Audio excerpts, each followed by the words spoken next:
Entrevista. Hoje é o Dia Internacional da Dignidade Menstrual, data em que se destaca a importância da necessidade de garantir o acesso a produtos de higiene adequados, especialmente para meninas e mulheres em situação de vulnerabilidade social. Pois é, Renata, a iniciativa visa combater a pobreza menstrual que afeta a saúde, a educação e o bem-estar.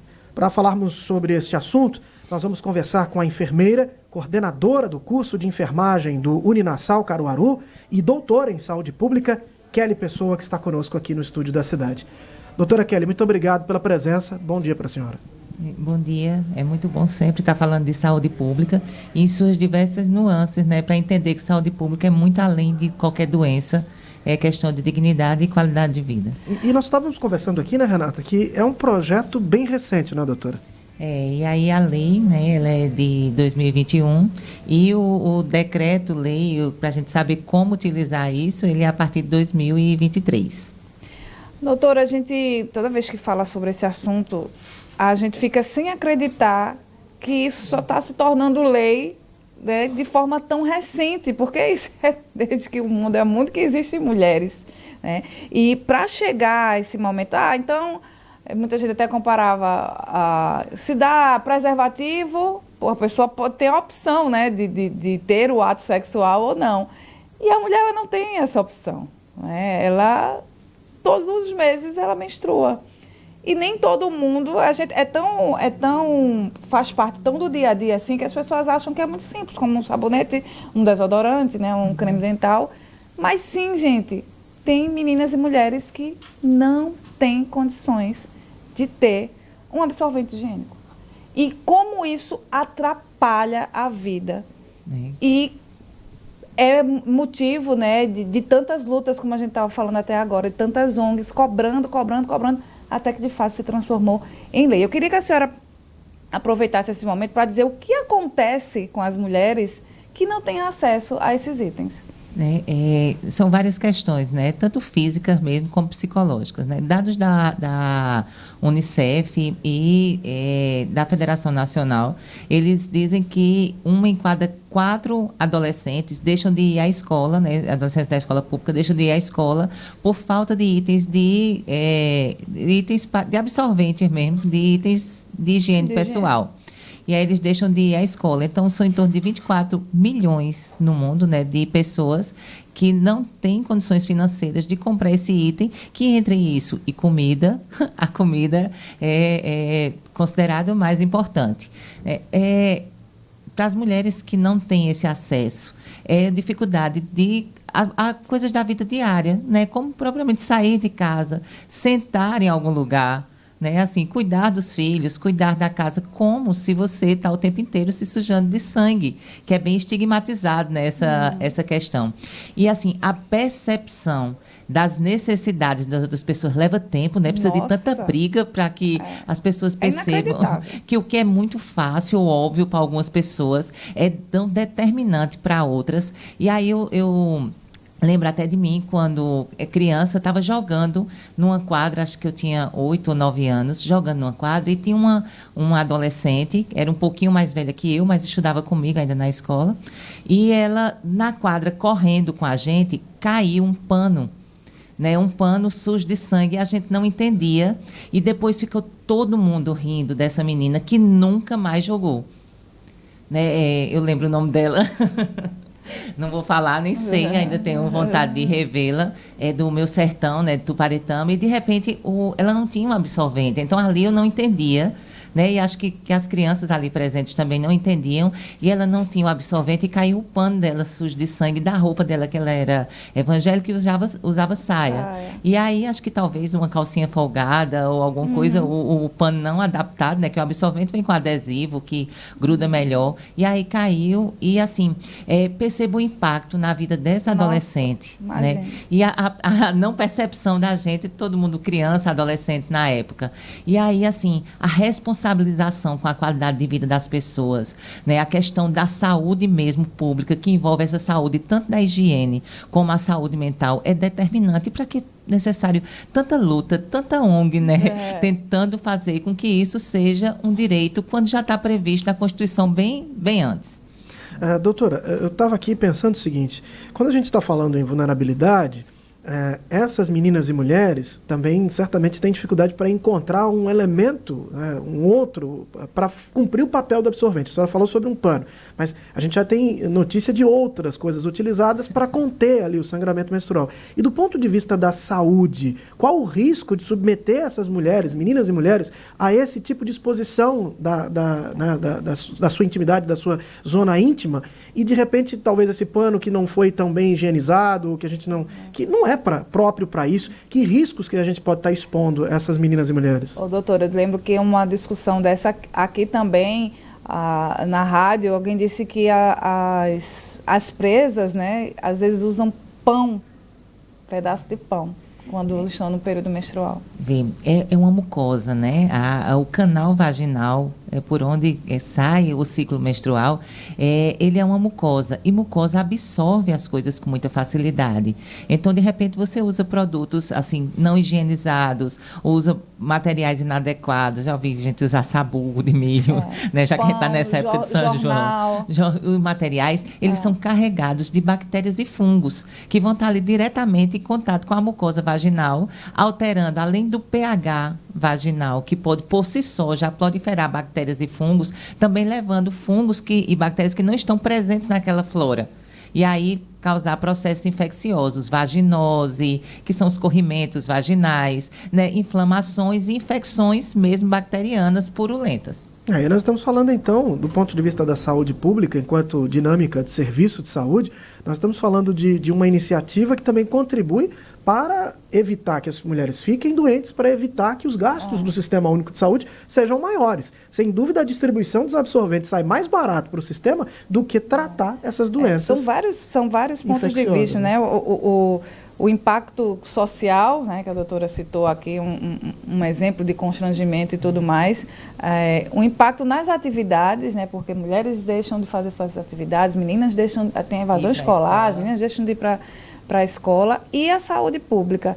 A gente sabe que essa discussão vem acontecendo há muito tempo, as leis estão aí, mas a gente sabe também que ainda não é tão simples ter acesso a esses absorventes, né? A gente sabe que tem que ter cadastros em programas sociais para você ir até uma farmácia. Tá aqui, Renata. A pessoa tem que ter entre 10 e 49 anos, ser inscrita no CAD único, tem que ter renda mensal de até R$ 218 ou ser estudante de baixa renda na rede pública. E ainda aquelas mulheres e meninas que estejam em situação de rua. Esse é o público contemplado. Isso aqui é um pré-requisito para se ter acesso. O problema nem todo mundo tem a informação de que precisa estar dentro disso, e quando chega o momento, né, como ter acesso a fazer um cadastro, as pessoas não sabem. O problema maior é a informação. Né? E aí, assim, mas para essas pessoas que não conseguem fazer nada disso, tanto o CRAS, né, de assistente social, como as unidades de saúde da família, tem pessoas habilitadas que podem fazer isso, inclusive fazem também a distribuição. Mas para pegar nas farmácias da rede credenciada, que graças a Deus voltou, farmácia popular, né? Não sei se vocês lembram, Sim. Que em determinado momento anterior de gestão havia sido suspenso o programa de farmácia popular, e aí esse programa retorna, e aí nessas farmácias credenciadas na farmácia popular, elas apresentando essa documentação, o RG, né, qualquer documento com foto, e tendo o cadastro com o requisito da liberação, consegue. Como é um programa voltado mais para adolescentes, elas até conseguem se desenrolar mais nessa questão da informática, da internet, aí conseguem fazer. Mas aquelas pessoas somente em situação de rua, né, que nem sabe que tem direito, nem não tem sabe celular, dos seus né? direitos, né? E não tem celular, e aí, assim, para essas pessoas, aí da unidade de saúde mesmo, unidade de saúde da família, ou o CRAS, ou mesmo os próprios programas, né, que recolhem essas pessoas, que administram. E lembrar que é importantíssimo que essas pessoas também tomem banho, né? Que essa dignidade menstrual para as pessoas em situação de rua, né? Porque os demais têm acesso, que elas também têm acesso a um banheiro, que elas tenham acesso a um banho, né? Não adianta só estar lá trocando o absorvente, que seja muito maior a organização do programa em si, para essas pessoas em vulnerabilidade maior, que são as em situações de rua, que elas tenham também acesso à higiene normal, higiene pessoal. Tomar um banho, né? Lavar o cabelo, um sabonete. Às vezes é inacreditável. Importante, né? É verdade. E assim, a gente vê alguns casos a nossa bolha, pontuais, né, doutora? A gente acha que é simples pra gente, é simples pra todo mundo. Não é, o que não nos custa nada, custa tanto, né, para os outros. E assim, como o banho traz dignidade? Né? A gente, quando está cansado, que chega em casa, toma um banho, parece que se transformou. Imagina aquelas pessoas que estão há dias sem ter onde tomar um banho, sem ter como lavar a roupa do corpo, sem ter como trocar. E aí, assim, que dentro desse programa o chamamento seja muito maior. E é interessante, vocês sabem por que a data é hoje? Porque é 28 de maio? Não, doutora. É simbólica a data, porque 28 corresponde à média do ciclo menstrual. Aí, e maio, o mês 5, corresponde à média de dias que a pessoa passa menstruada, que são 5 dias. Perfeito. Então, essa ideia, né, assim, é desde 2014 que foi criado o dia, é mundial. E foi essa bendita ONG alemã que fez essa percepção e colocou o dia simbolicamente nessa data, 28 de maio. Eu já tive a volta no mundo, né? Gente, atenção, vamos prestar atenção nisso aqui, pelo amor de Deus. Eu tive a oportunidade já de falar aqui, enquanto professor, né, de ter acompanhado algumas estudantes que faltavam nesse período e vi chegar na escola em que trabalhava os absorventes para serem distribuídos com os estudantes e perceber que era exatamente esse o ponto, né? Então, algumas escolas também distribuem, né, os absorventes para as estudantes. E fica bem digamos assim, livre. Não há um chamamento, elas nem precisavam, pelo menos na escola em que eu trabalhei, Jaboatão dos Guararapes, não era necessário que elas tivessem que se apresentar, colocar um nome, registrar alguma coisa. Nem precisavam dizer que aquela era a razão que estavam indo procurar. Elas iam lá e pegavam, porque algumas se sentiam um tanto constrangidas. Então, para evitar constrangimento. Que causa constrangimento. E que bom que a gente está vendo cada vez mais nos banheiros dos estabelecimentos privados também lá, né? O absorvente certinho. É importante. E assim, porque nem sempre a gente sabe a data do ciclo e às vezes ele nos surpreende. A gente, é uma surpresa, de repente. A gente tá lá, a roupa até sujou. A nossa condição emocional influencia, né, doutora? E assim, já é um momento de uma labilidade emocional extrema, né? Que é a TPM, às vezes a gente não é perceptível, mas ela é real, homens, ela é real. A gente fica com uma labilidade emocional, às vezes, assim, irritada, ou mais constrangida, mais reclusa. Ou mais emotiva. É uma questão, assim, de alteração hormonal mesmo, que faz essa labilidade emocional.